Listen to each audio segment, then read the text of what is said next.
What is up, guys? So through some kind of crazy trading, I ended up with the Trinity of the late 90s Jeeps. We have a 1997 Jeep TJ, 1996 Jeep XJ, and a 1997 Jeep ZJ.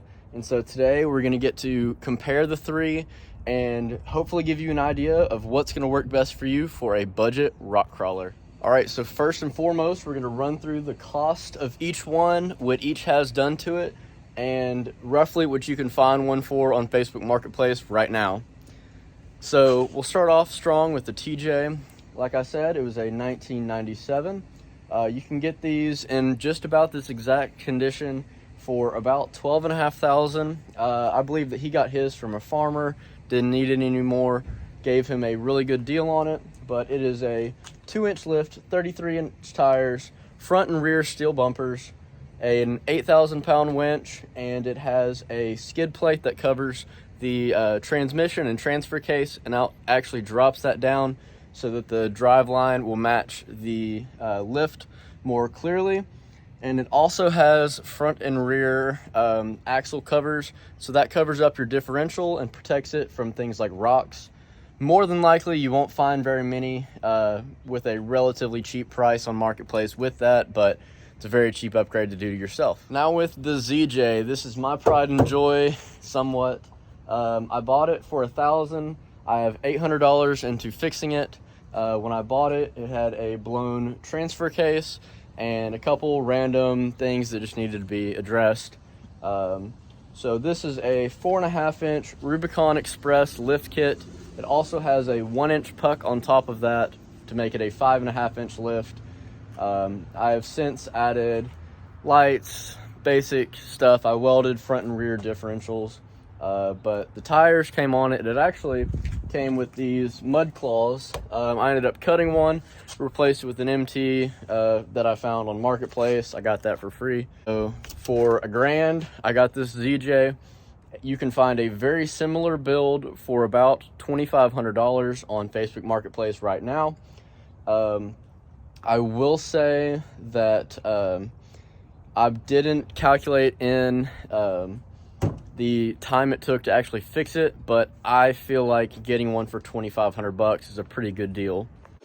Now the XJ, I have a little bit of explaining to do with this one, but first and foremost, let's run through what is actually on it. So it is a 6.5-inch long arm. That is different from either of these two, which have short arm lifts. And so it's a lot nicer, more expensive 6.5-inch long arm lift, which is from Iron Rock Off-Road. It's an older version of that kit, but basically it runs back to a custom cross member, and it lengthens these arms out so it rides a lot smoother off-road. Then it is still the leaf springs in the rear, but it is the lift kit ones. And so it sits even. So I got this rig for $2,500, and it came with a separate set of 40-inch IROC tires that I sold for $1,200. So technically, I only have $1,300 in this rig, and I have these 35-inch, these are 35 by 16, and some of them are 35 by 14 and a half super swampers, and I can easily sell those if I wanted, but I'm not gonna. I'm gonna keep it at saying that I have 1,200 in it or 1,300 in it, just for sake of reasoning. But there are a few things that I want to point out with this. So with that super cheap price point, it came with some issues.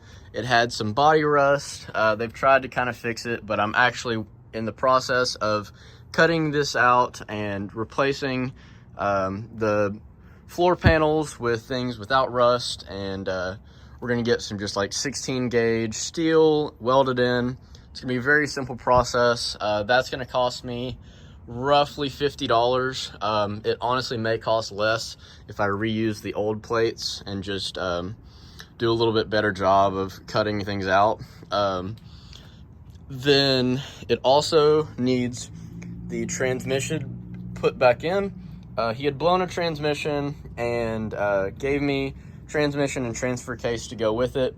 And so it also, they just cut the doors off, and so I want to flatten this down and get it to where you can actually put a door on this.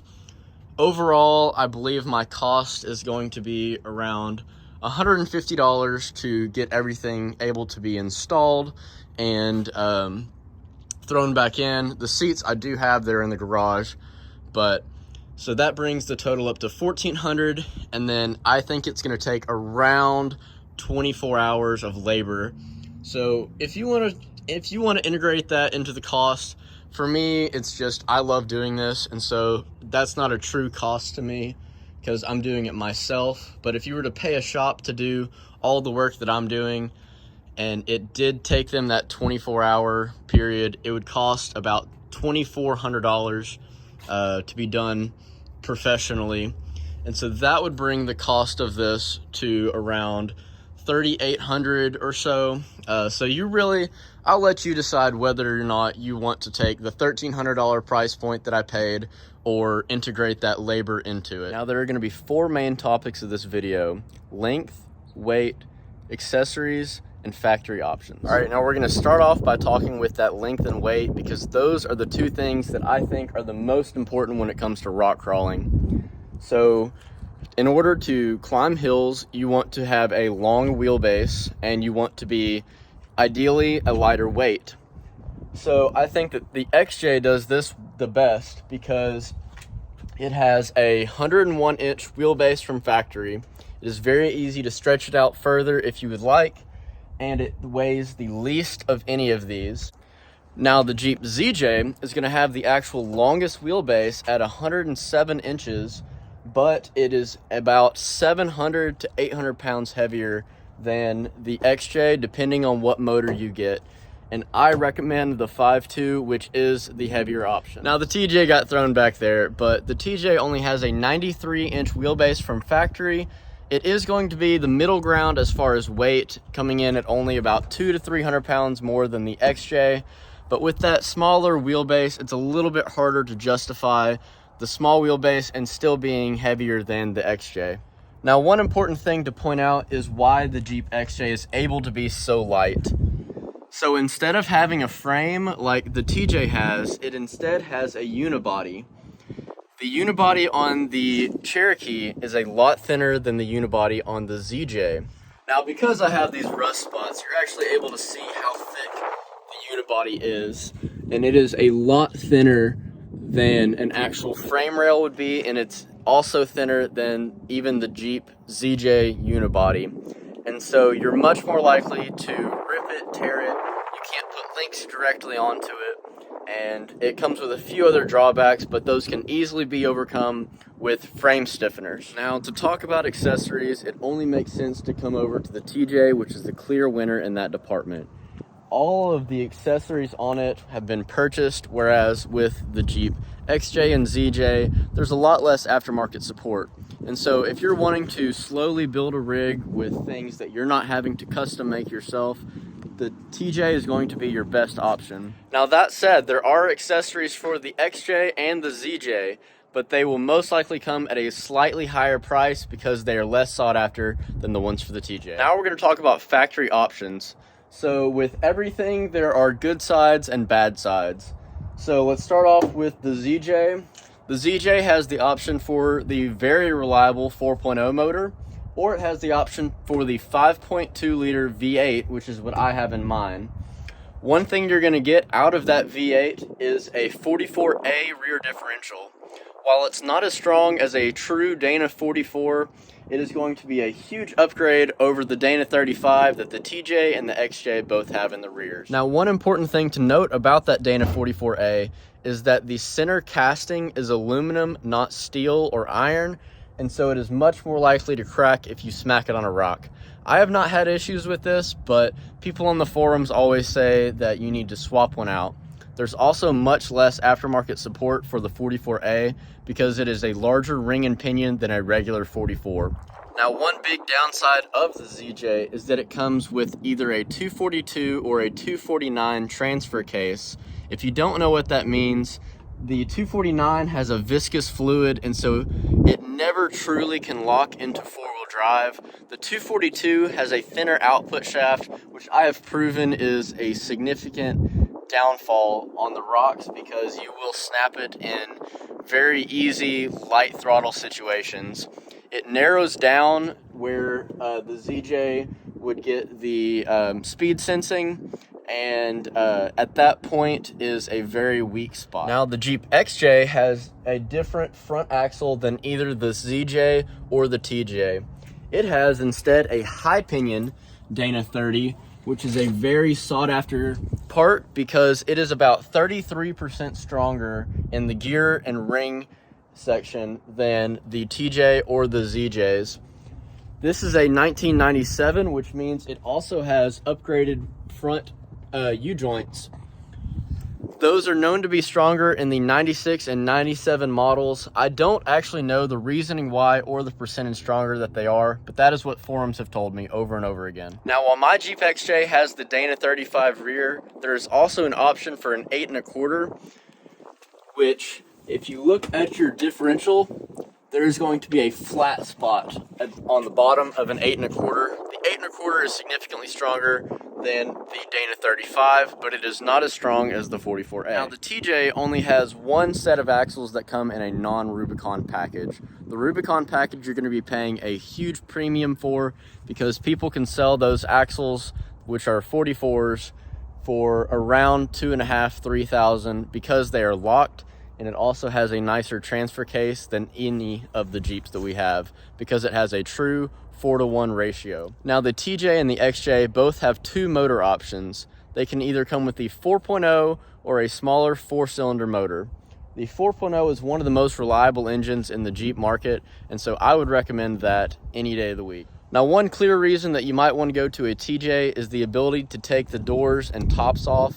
Now, while on the XJ and ZJ, you can get some aftermarket doors that come off. The unibody is very dependent on those doors for its strength. And so if you take them off and rock crawl, your unibody will not align back together and you may never get those doors back on. Now, another important factor when picking a Jeep is going to be the rear suspension. So while the front is all the same, the XJ is going to have leaf springs, which are not as good for rock crawling because it allows the axle to wrap, which moves the pinion angle up and down and wraps it like this. And it also allows for a lot more wheel hop, which when you're rolling these tires over on a rock, it will start hopping, and hopping is braking. So you do not want leaf springs long term. The coil and shock springs that a ZJ or a TJ would have would be a much better solution for the rear axle. Now, one last important factor to consider is drive shaft length. So because the XJs and ZJs come with a lot longer wheelbase, they are also able to have a lot longer drive shaft. This means that the drive shaft will be at less of a harsh angle if you choose to go with a taller lift. So while the TJs only have a drive shaft that goes to about here, both the XJ and ZJ have within about 1.5 inches on each drive shaft this length. So this is going to be your front drive shaft, and this is your rear with the slip yoke. Obviously, you would prefer to do a slip yoke eliminator, which you cannot do on a ZJ until you do a 231 transfer case swap. A 231 is in both the XJ and the TJ. It's a very easy swap to do. I'm about to be doing it myself, but it is one thing to consider. Now, while this is a little bit of a weird comparison, this is going to be what I use to show why that drive shaft angle matters.